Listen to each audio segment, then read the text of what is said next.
The cell door slammed shut behind me with a metallic thud that echoed like a final verdict. It smelled of mold, rust, and forgotten women. I stood in the center of the dimly lit cell block, holding a small cloth bundle of my belongings, everything I had left of my former life. My hands didn't shake. They hadn't shaken in years. But the silence that followed that slam, it wasn't ordinary. It was thick, curious, almost hostile. "New meat," someone muttered. Then came the shuffle of slippers, the squeak of steel bunks, the creak of bodies moving as eyes fell on me. The women circled slowly, like wolves scenting something strange in the wind. Some were young, some gray-haired and sunken-eyed. All wore the same faded beige uniforms. One woman pushed forward, muscular, cropped hair, a scar split her left brow, and tattoos wrapped around her knuckles like barbed wire. "Let's see what you brought, Gypsy," she growled, reaching for my bundle. I looked into her eyes and said quietly, "Nothing you'll need, Sandra." She froze, just for a second, just long enough. The others stilled. A murmur swept through the cell. Someone whispered. She knew her name. Sandra narrowed her eyes, suspicious. "How the hell do you know who I am?" Her voice was low, edged with warning. She hadn't expected fearlessness, especially not from someone like me. Small, quiet, unarmed. I placed the bundle on the assigned bunk and smoothed the hem of my long skirt. "I see things," I said simply. "I've seen your hands shake when you dream. I've seen your heart freeze 5 years ago on the back of a stolen motorcycle. And I've seen your son alive." The room inhaled as one. Sandra staggered back. Her fists balled. "Don't mess with me. Don't you dare say his name." "I haven't," I said, "but I could, if you want to know the truth." A woman near the wall crossed herself. Another spit over her left shoulder. The energy shifted. Sandra's gang of 2 fell back slightly. The grip of dominance cracked. Sandra's face twitched. "He died. They showed me the death report. They cremated him." "They showed you a forgery," I replied. "He's in Tallahassee now, living with a man who told him you abandoned him. You'll find the truth tomorrow." She took a half step toward me, her face pale. Then she sat on the nearest bunk like someone had knocked the wind out of her. "What the hell are you?" "I'm Luna," I said, sitting down. "And I was raised to see what others can't. My grandmother called it a curse. I'm still deciding." The cell was quiet for a long time. No one dared test me after that, at least not for the rest of the night. They watched me from across the room like I was radioactive. And maybe I was. It wasn't the first time I'd broken a silence just by being there. But this place, it was different. Heavier, older. Like the walls themselves remembered everyone who had screamed inside them. I laid down on the thin mattress, hands folded beneath my head. Above me, a single light buzzed faintly, casting a dull glow. It flickered once, twice, then held. And I thought of her, grandmother of Dokia, the one who once told me, "You'll walk into places where souls rot, and if you're not careful, yours will rot too." I didn't sleep.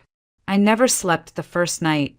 Somewhere down the hallway, a woman began to sob. Somewhere else, someone whispered a prayer. I just lay there, staring at the ceiling, listening to the sounds of grief settling in like fog. I whispered to the shadows, "Tomorrow someone will scream."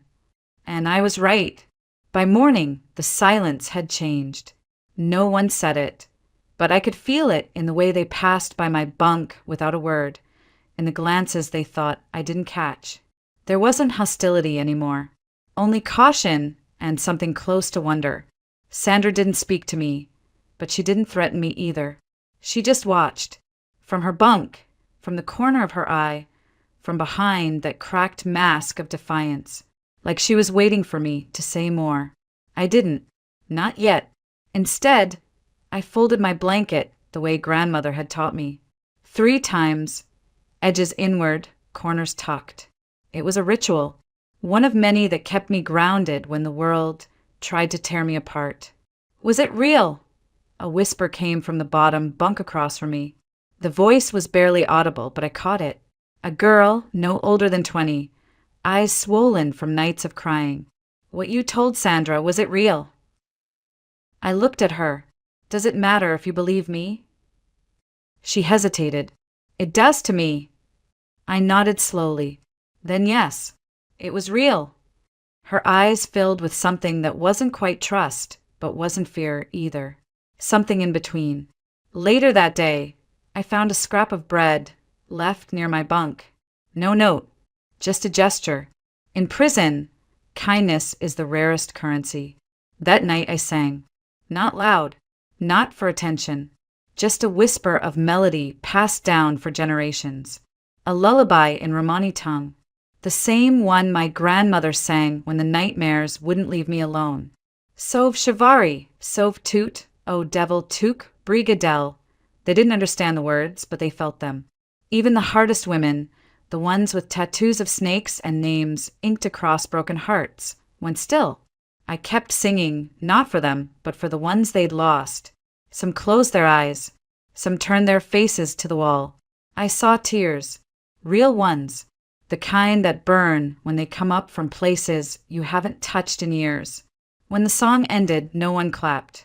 No one spoke. Sandra's voice broke the silence. You sing like you've buried 100 people. I looked up at her.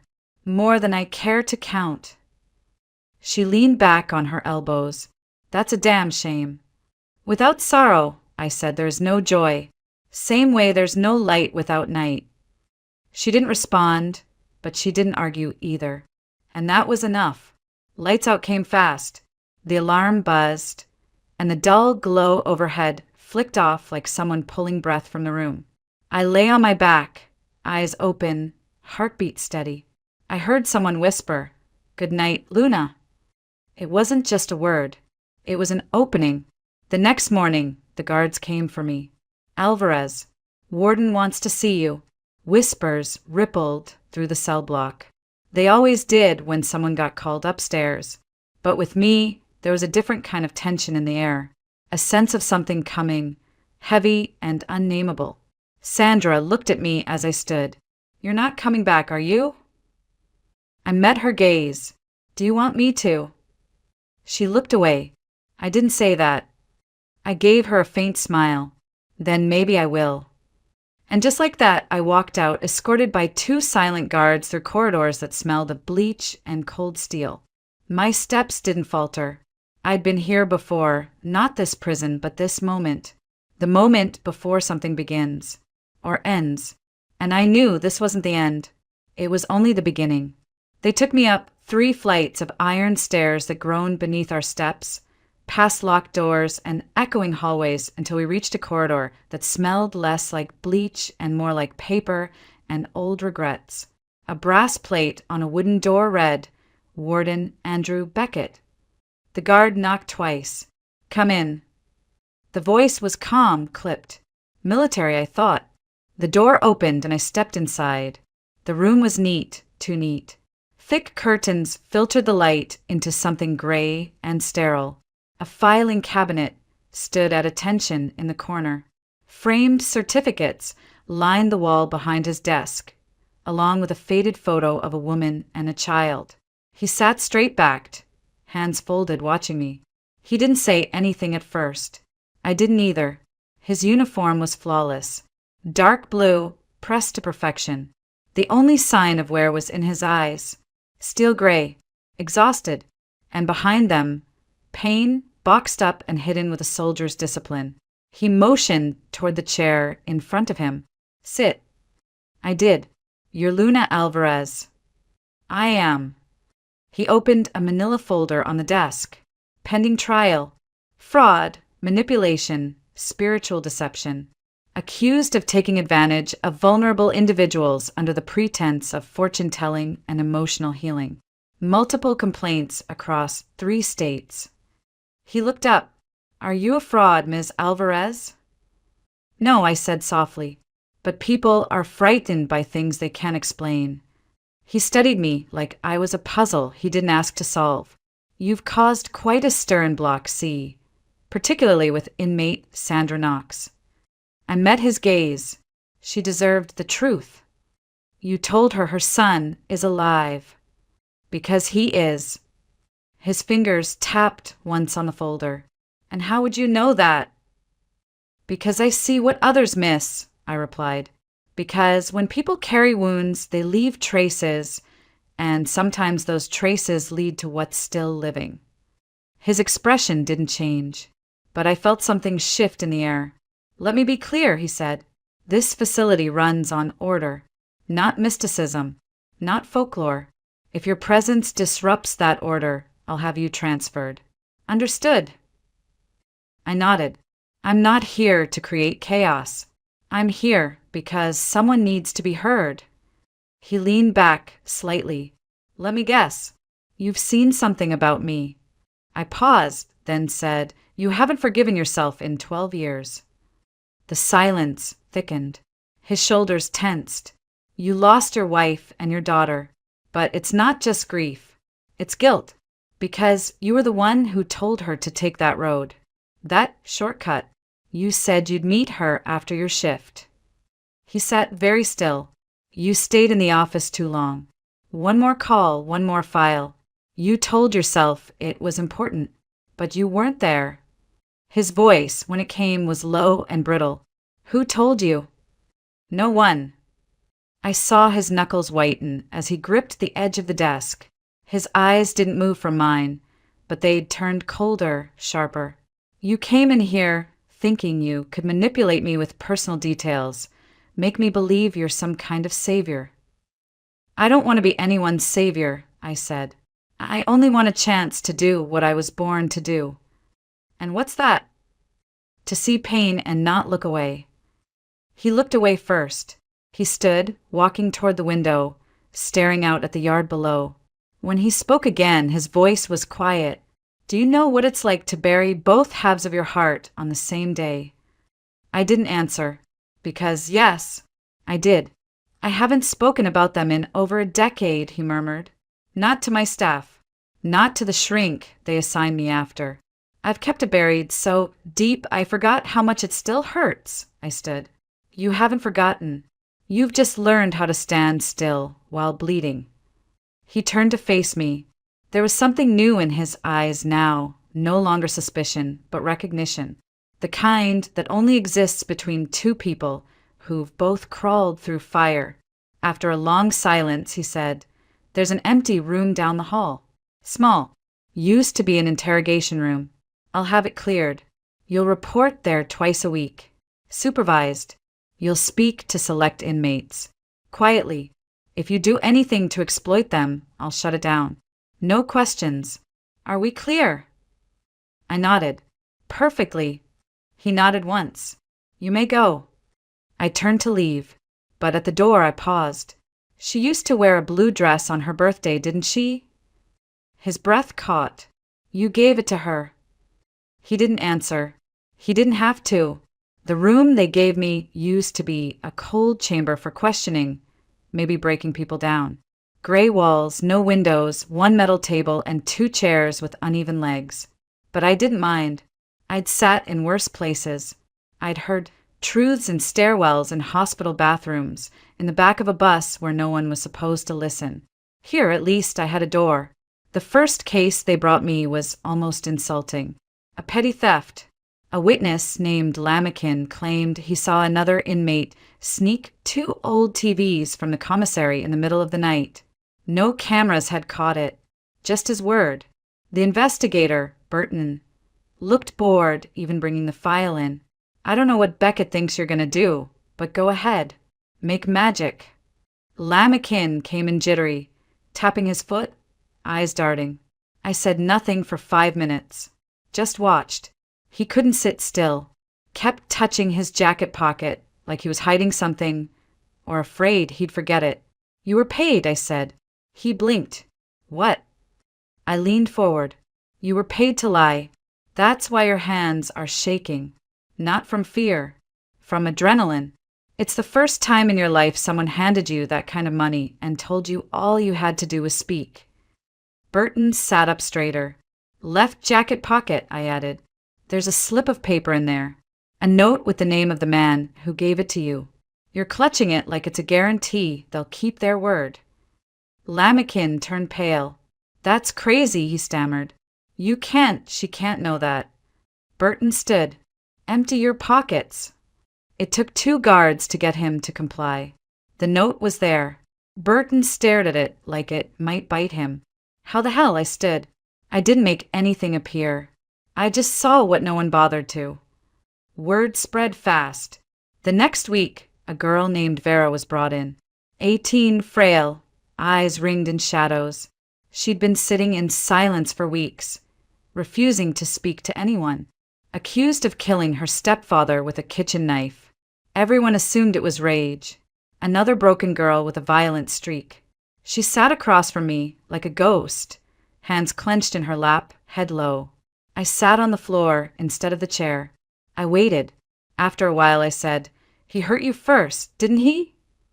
She flinched. "I don't need you to tell me everything. Just this.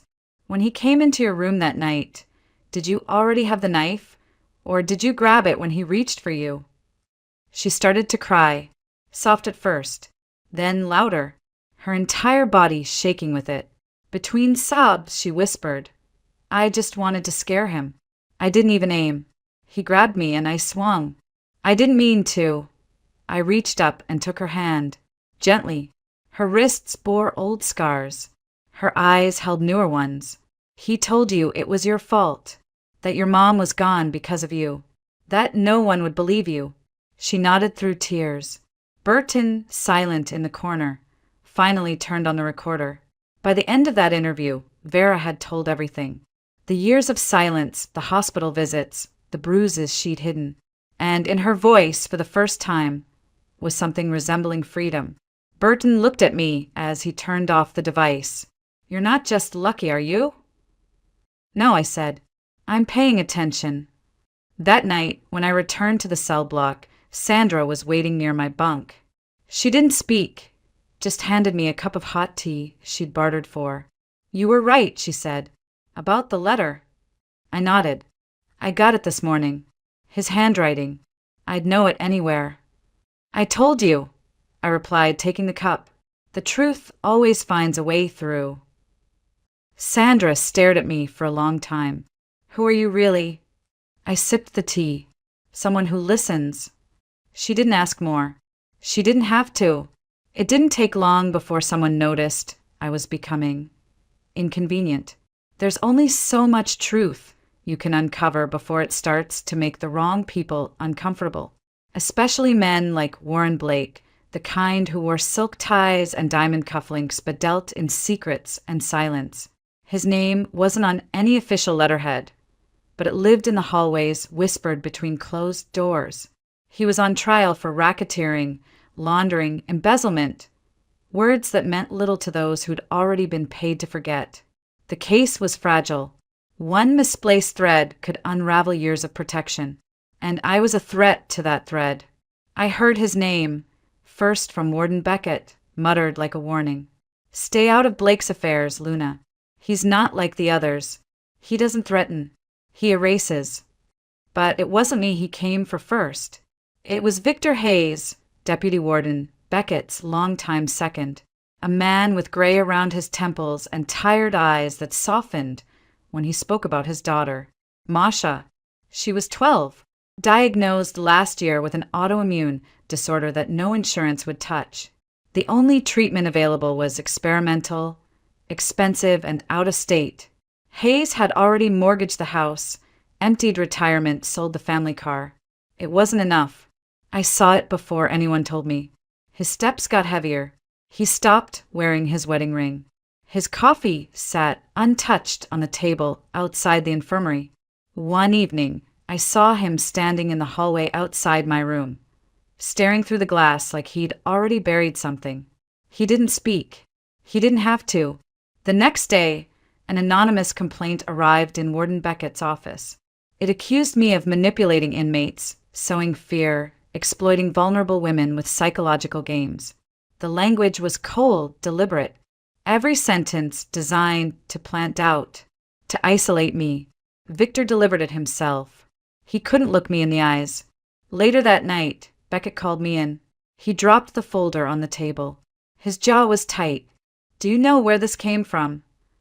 "I don't need to," I said. "But you do." His silence was an answer. "Victor has a daughter," I added. "And Warren Blake has more money than he'll ever need. That's all you really need to know." Beckett rubbed his face with both hands. "He was my friend. We've worked side by side for 20 years. Then don't hate him for breaking. Hate the system that gave him no other choice." He looked up. "Is it true what they say about you, Luna? That you see things?" I nodded. "Only what people try hardest to hide." He was quiet for a long time. Then he stood. "Stay away from anything involving Blake. That's not a request." I didn't answer, because I couldn't. 2 days later, I found Victor Hayes alone in the chapel, sitting in the back pew with his head in his hands. I didn't speak. I just sat beside him. The silence was safer than anything I could say. He broke it first. "She's getting worse," he whispered. "And Blake offered everything. Treatment, flights, a private room. All I had to do was make sure you're removed. Not hurt, just gone." "I know," I said. He turned his face toward me. Red-rimmed eyes. "You're not angry?" "I'm sad," I replied. "For you. For her. For what we all become when the world doesn't give us a way out." He stared at the altar. "Do you think God forgives choices like this?" "I think the God you're talking about already cried for you." He didn't speak again. When I left, I didn't feel triumphant. I didn't feel righteous. I felt cold, because now I knew that Warren Blake had taken notice. And he wouldn't stop with threats. He would come for me next. But I also knew something he didn't. He wasn't the only one who could see in the dark. I never asked for access to the archive. Beckett offered it himself. "It's where cases go to die," he said, "but sometimes you can hear them breathe." It was buried beneath the East Wing, an old filing basement with flickering lights and the scent of rotting paper. I spent hours there, alone with the past, tracing the outlines of forgotten names and lives that never made it past sentencing. I didn't know what I was looking for, until I found it. My hand stopped on a dusty, brittle folder. Case number 127/75. The ink was faded, but the name wasn't. Evdokia Alvarez. My grandmother. I sat down on the cold floor. The first photo was of a crime scene. A body lying in a small, cluttered room. No sign of robbery. Multiple stab wounds. Cause of death: exsanguination due to internal bleeding. There was a single line in the summary. No suspects identified. Case closed due to insufficient evidence. But it wasn't just that. At the bottom of the page, beneath the seal of the state, was a signature. One that made my stomach turn cold. Captain Ivan Beckett. My breath caught. I read it again, and again. It didn't change. The father of the man who now trusted me. The man who gave me this room. The man who looked at me with eyes full of pain, inherited from a silence deeper than either of us had realized. I sat there, unmoving, staring at that name as if it might rewrite itself. It didn't. Later that night, Beckett found me still in the archive, sitting cross-legged on the floor, the file spread before me like a funeral. "You found something," he said. I turned the folder toward him. He scanned the page. His mouth opened, then closed. "My father!" "He was the one who closed the case," I said. "No suspects. No follow-up. It was shelved within a week." He backed away a step, like the file had burned his hands. I had no idea. He never told me, because he was ashamed.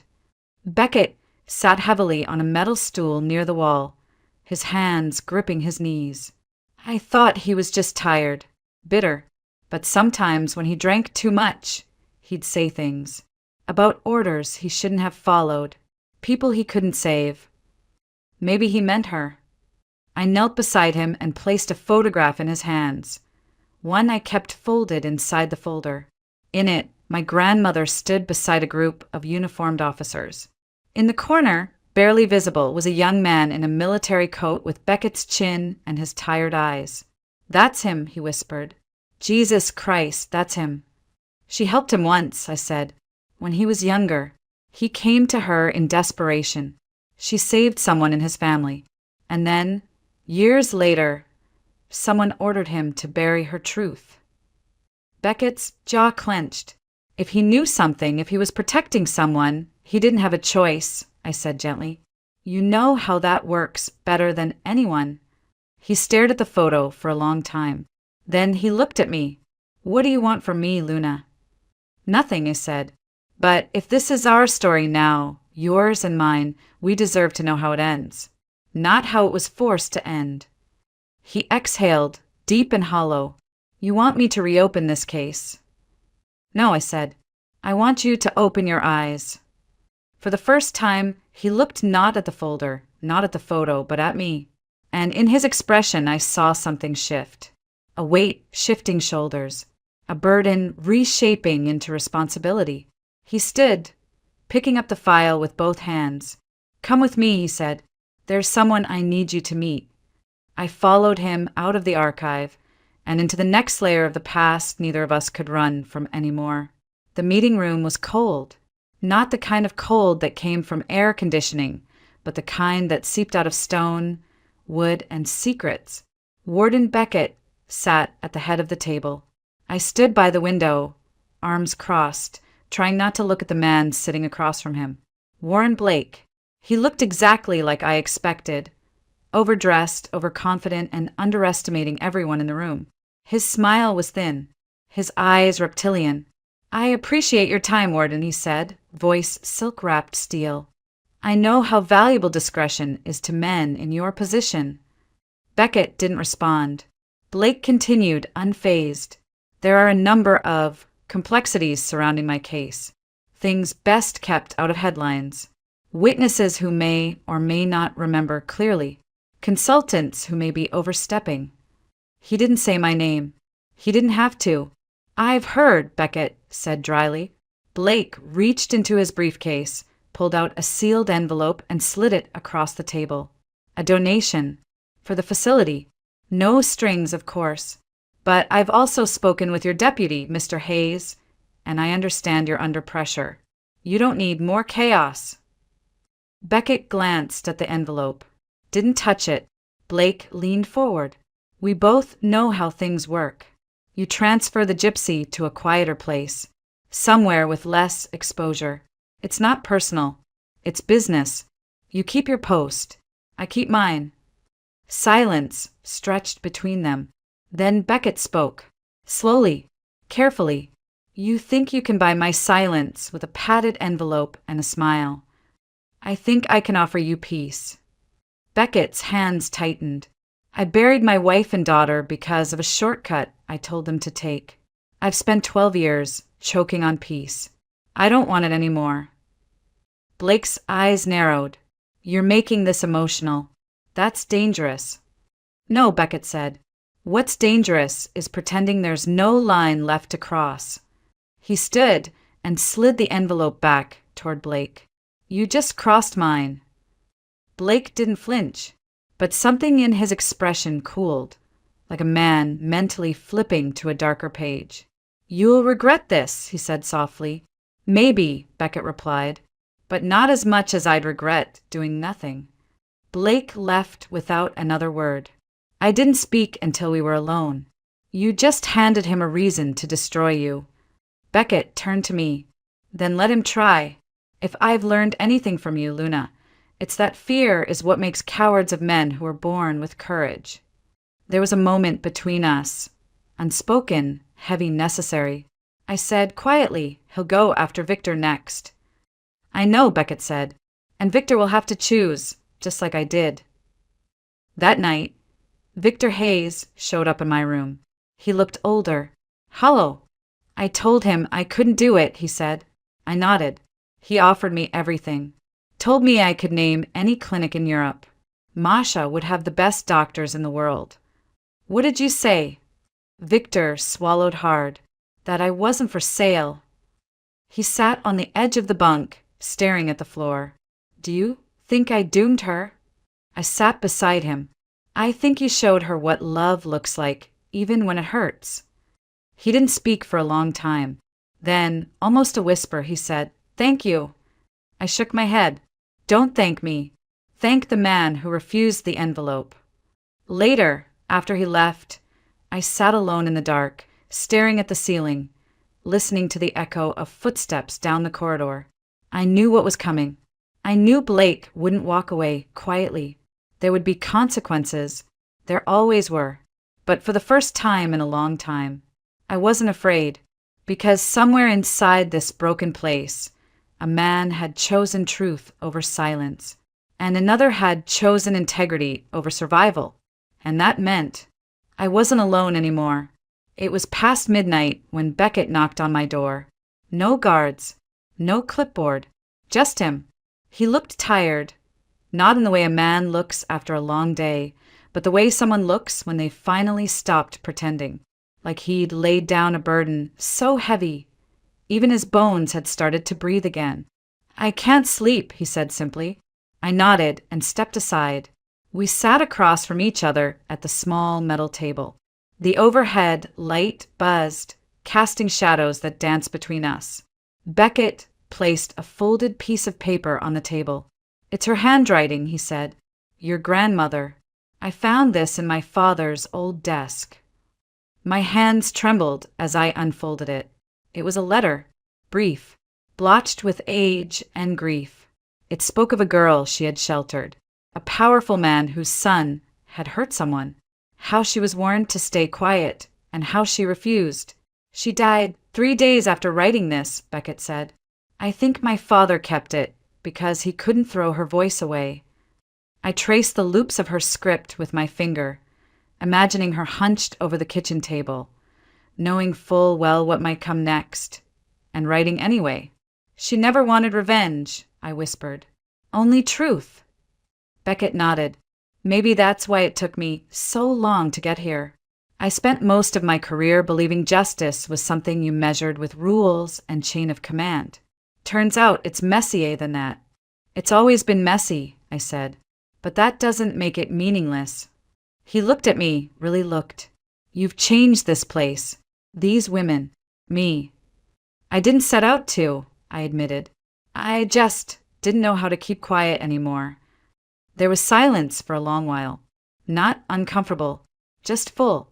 Then Beckett asked, "Do you ever wonder what your life would have been like if she'd lived?" "All the time," I said. "But then I remember, if she hadn't died, I wouldn't have learned how to survive. And if I hadn't survived, I wouldn't be here. Do you believe in fate?" I shook my head, "But I believe in people." He leaned back, exhaling. "My father, he wasn't a good man, but I think he wanted to be." "We all want to be," I said. "That's the part that matters." Beckett stood, slowly, pressing both hands on the table as if anchoring himself. "I'm going to reopen her case," he said. "Officially. It'll bring heat, blowback, maybe worse." "I know. You'll be named, called a fraud, an inmate manipulating a grieving warden." "I can take it." He looked at me again, this time not as a prisoner, not even as a witness, but as an equal. "We owe them," he said. "Not just our dead, but the living, too." And I realized in that moment it was no longer about my grandmother or his father. It was about what we left behind when we chose silence, and what we reclaimed when we chose to speak. Beckett turned to leave, then paused at the door. "For what it's worth," he said quietly, "I think she'd be proud of you." I smiled, holding the letter to my chest. "Then maybe I've done enough." He left without another word, and I sat there in the dim light, not crying, not trembling, just breathing. And for the first time in a long time, it felt like freedom. The subpoenas arrived on a Tuesday. No warning, no ceremony, just crisp envelopes on the breakfast trays. Mine was marked Federal Inquiry Witness Deposition. Beckett's had a thicker seal. He opened his in silence. "They're moving fast," I said. He nodded. "Faster than I expected, which means they're scared." "Of Blake?" No, he said, of the cracks in his foundation. By Thursday, reporters were circling, not on the prison grounds, but outside the county courthouse. A few old names had resurfaced, men whose careers were tied to Blake's empire, men who had quietly vanished when scrutiny got too close. And women, too. Women like Eleanor Jensen. She arrived one evening in a battered Buick with a folder clutched to her chest. Former court clerk. Retired early. Rumored to have fled the state years ago. She walked into the warden's office, sat down across from Beckett, and handed him the folder. I was there the day the Alvarez file was pulled, she said. Your father didn't want to close it, but the order came from higher. Higher than the captain? Beckett asked. She nodded. From someone with political ties and deep pockets. Blake's father. I think he did it to protect someone. Beckett opened the folder. Inside were copies, photocopies smudged but legible, of a memo dated 1975. The language was vague, the names redacted, but the implication was clear. Pressure had been applied, and the investigation halted by design. And you kept this all these years? Beckett asked. I couldn't throw it away, she said. She was kind. She used to bring food for the courthouse janitors. She didn't deserve to be erased. Beckett looked at me. I stared at the memo. This proves it was never a cold case. It was a buried one. By Sunday, the Attorney General's office had launched a formal inquiry into Blake's business holdings. Old victims began stepping forward. Anonymous statements flooded the hotline. Someone inside the system had opened a door, and now the flood was coming through, but not without consequence. Monday morning, Beckett was called to a closed-door meeting with the state's Department of Corrections. When he returned, his eyes were storm-dark. They're suspending me, he said. For what? Improper communication with federal investigators. Conflict of interest. Undermining operational neutrality. I laughed, bitter. Neutrality isn't real. It's just a prettier word for looking away. He handed me a key. To the archives. I'm not supposed to give this to anyone. Then why me? Because you're not just anyone, he said, and they're going to try to rewrite everything. We need the truth on our side. I clutched the key. Beckett turned to leave, but paused. You know they'll come for you next. I'm counting on it. That afternoon, I was escorted to the courthouse. No cuffs, just a plain suit and an officer I trusted walking beside me. Inside the grand old chamber, the air was heavy with history. A prosecutor asked questions. A judge leaned forward. Reporters scratched notes like vultures tracing blood in the sand. And I spoke, not with anger, not with fear, but with memory.